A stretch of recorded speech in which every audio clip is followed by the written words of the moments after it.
Christmas చేసుకోవద్దు అంటే నేను ఒప్పుకోను, చేసుకోండి. కాకపోతే ఎలా చేసుకోవాలి? నీ పుట్టినరోజు నా పుట్టినరోజే ఫ్రెండ్స్ కేక్ కట్ చేస్తుంటే పొంగిపోతాం కదా చాలాసార్లు.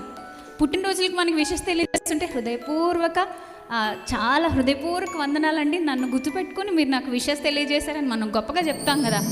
అసలు ప్రపంచానికి వెలుగైన వాడు, ప్రపంచానికి అద్భుతమైన సత్య మార్గాన్ని బోధించి చేసి చూపించి నిలబడి విమోచన ప్రణాళికలోకి మనందరినీ తీసుకొచ్చినటువంటి one and only Jesus Christ. ఆయన పుట్టడం శుభ సమాచారమే కదా. ఆయన పుట్టడం, ఆయన గొప్ప మాదిరి ప్రపంచానికి.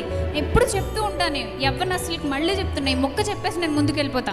యేసుక్రీస్తు అంటే ఎవరు? ఎందుకింత పవర్ అంటే, యేసుక్రీస్తు అంటే అద్భుతమైన ప్రభావం కలిగిన వాడు, అనేకుల్ని ప్రభావితం చేయగలిగినటువంటి గొప్ప కెపాసిటీ ఉన్నవాడు.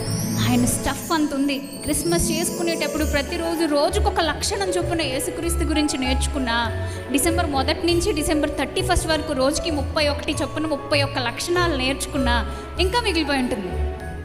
Jesus is the man of scriptures, Jesus is the man of prayer, Jesus is the man of impact, Jesus is the man of people, Jesus is the man of compassion.